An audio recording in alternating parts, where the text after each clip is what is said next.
For the past few months, I have been trying to figure out what I was gonna do with my woodshed. And so today I'm gonna show you just what I did to the woodshed to give it a little bit of an upgrade. So one of the issues I had was that the outdoor wood boiler was sticking out to the point where I could not drive the tractor with my bucket into the woodshed to dump wood. The other thing was it made it for a tight squeeze sometimes to get the IBC totes into the woodshed. So here is the door of the woodshed, and I'm just going to open it up, and I'm going to go past that frame. And if we look down, we can now see there is nothing in the way. So what did I do? Well, check this out.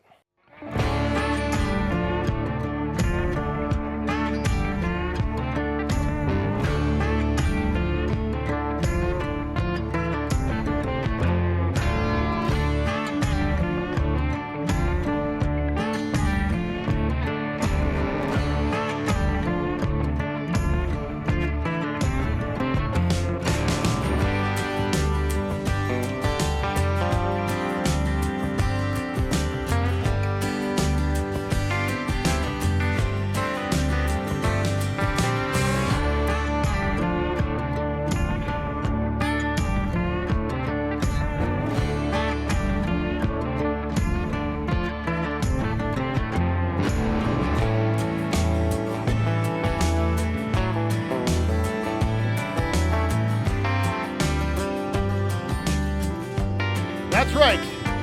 I removed the obstacle that was blocking my path from driving in here, and I replaced it with a brand new Crown Royal 7300 MP. So now for a little in-depth overview of the Crown Royal 7300 MP, we're going back up to Tomahawk, Wisconsin. So I am back up here with Don from Tomahawk Trailers, Wisconsin Outdoor Boilers, and Firewood Automation. But today we are talking about the outdoor wood boilers, the Crown Royal Stoves multi-pass wood boiler. So in Crown Royal stoves, this particular model is the MP series, and there's currently the 7200. That's a 2,000 to 3,000 square foot unit. There's the 7,300, which is 4,000 to 6,000 square feet. There's the 7,350, which is 6,000 to 8,000 square feet. There's the 7,400, which is 8,000 to 10,000 square feet. And then there's the 7,500, which will do up to 20,000 square feet. Crown Royal, built up in International Falls, also known as the icebox of the world. Everything is 409 stainless that touches fire and water. All built with domestic US steel. I guess we could start right at the bottom. So we'll start at the bottom, work our way up.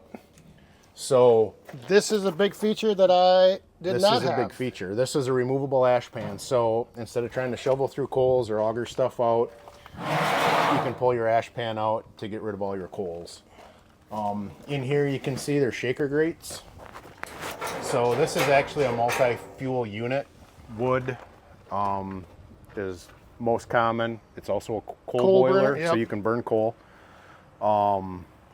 Shaker grates, I don't know, Dan, if we can see it, but the air comes in here in two different ways. The main air comes through the bottom shaker grates, and then there's a secondary blower that runs air through that tube that runs to the front.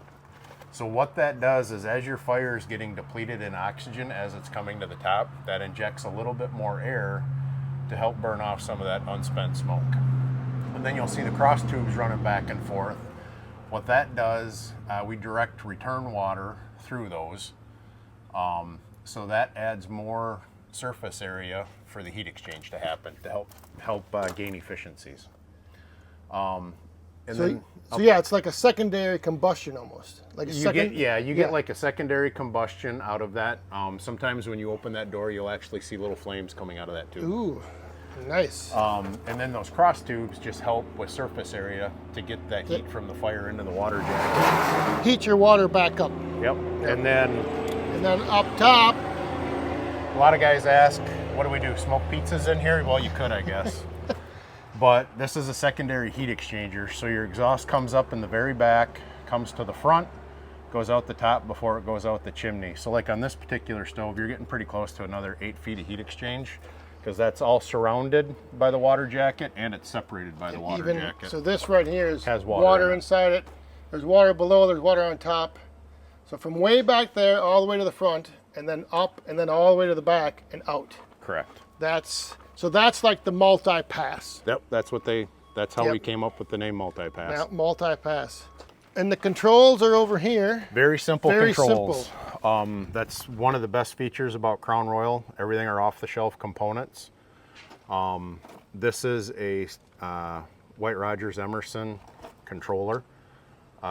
Basically, it's monitoring the water temperature in the stove, and when it drops to the cut-in temperature, it'll fire up the boiler, so it'll start the fans and open up the dampers in the back. This dial here allows you to adjust the speed, so you can control how many cubic feet per minute of air is going into the firebox. If you've got super dry wood, you can run it lower. The greener your wood is, you're going to need a little bit more combustion there to get a little bit better burn out of it. So depending on, you can just then adjust that if you know, like, maybe you have some bigger chunks that you'll if you have some bigger, greener chunks, you can turn it up. But if you have smaller splits, you can maybe run down and there. it's drier, you can run it down lower. Usually by how much smoke's coming out of the stove is a really good gauge. If the stove is just bellowing smoke during its whole heat cycle, you don't have enough combustion there. If all you see is a lot of heat shimmer coming out of the stove, you've got too much combustion there. And you got light control, off, and your fan. 3-position switch, off is off. Light, it'll turn the light on the front. And when it's in light, it won't allow the fans to run. So like when you're gonna load wood, switch it to light, it'll kill your blowers. And the light's also a good reminder that if you walk away, your stove's not gonna run. And then fan mode is basically run mode. Run. So when you're loading, to avoid that potential of like a backdraft or a fire burning, turn the light on, that shuts the blowers off. Correct. And then you can load it, and then when you're done loading, shut the light off, turn it back on. Yep, and it's another good thing to talk about when you're loading an outdoor wood boiler is the worst time to open that door is right after that stove just shut down from a heat cycle. Oh, I know. Because all that smoke is built up in there as it's snuffing out that fire. And if you open that door and it gets that sudden rush of oxygen, that's where you get your backdraft. Poof. And then you lose your eyebrows, right? Yes. So we've all been there, right? Let's face it. But best time to open that wood and restock it is, when it's been in idle mode for a while before it's going to start back up to go into a heat cycle. There's some other like safety features that's good to talk about. Like when you open these doors, so like right now that's closed. When you open it, you can crack this door and you'll see that it hooks right there. Yep. So I can't open that up, but it's allowing air to get in there. So if those coals do need to ignite, it can ignite and not blow the door open. And then once it's all, free and clear and ready to go, you can just open it up past that locking point in the hinge. So let's take a look at the back of this thing. So starting with the door, you actually get a nice one-piece door with a latch handle. Yeah. And you can actually spring load it, like if you're back here, like during your installs or for whatever reason, you can actually pull this pin down and drop this whole door right out. Take it right off. Back of the stove, starting with the supply and returns. So you got 2 supply lines on the bottom and 2 return lines on the top. These are your 2 combustion blowers. This is the main blower that's pushing the air through that tube down into the shaker grates. And then this is the fan that's blowing the air through that top tube to get a little bit of reburn. This one we can control the speed on. This one is a fixed speed. And nice feature, there's no more solenoids in the back of the stove. Everything's run off of a Honeywell motor control damper. Yeah, that's what's really nice. And these are like solid, they're not like a little rubber flap. Yeah, they're not flimsy. And so this will lift up and both of these will open in unison together and then close and be closed off. Yep, and then say in the event of a power failure, they're spring loaded, so if you lose power, they will automatically spring They return down drop and down. close. You bring your power into the stove. You know, you bring in a 15 amp circuit. You bring it into the bottom of this box and you just tie it into the outlet. So then your outlet is live. And then from the outlet, it sends power out to the controller, and the controller brings power back to the components.